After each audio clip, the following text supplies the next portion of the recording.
Subscribe कीजिए बीना के अवधि गीत चैनल को और बेल आइकन को दबाइए हमारी वीडियो सबसे पहले देखने के लिए। फूल तोड़ी रही सीता फुलवरिया में मिथिला नगरिया में ना। फूल तोड़ी रही सीता फुलवरिया में मिथिला नगरिया में ना। फूल खिले अलबेला फूल बेला चमेला फूल खिले अलबेला फूल बेला चमेला सुंदर फूल खिले जनक फुलवरिया में मिथिला नगरिया में ना। सुंदर फूल खिले जनक फुलवरिया में मिथिला नगरिया में ना।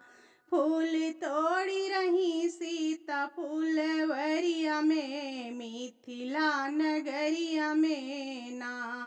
मालिन को करती पुकार मालिन फूल तोड़ी हमार मालिन को करती पुकार मालिन फूल तोड़ी हमार कांटा चुभ जाई है हमारी अंगूरिया में मिथिला नगरिया में ना।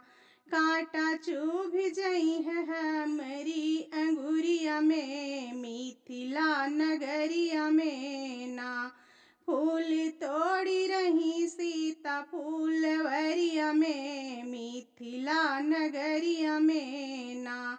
धन स्वयंवर की खबर सुन के आए दो कुंवर धनु स्वयंवर की खबर सुन के आए दो कुंवर सांवर गोर बसे हमारी नजरिया में मिथिला नगरिया में ना।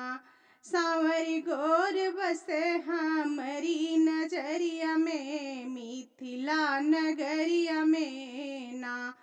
फूल तोड़ी रही सीता फुलवरिया में मिथिला नगरिया में ना। फूल तोड़ी रही सीता फुलवरिया में मिथिला नगरिया में ना। मिथिला नगरिया में ना।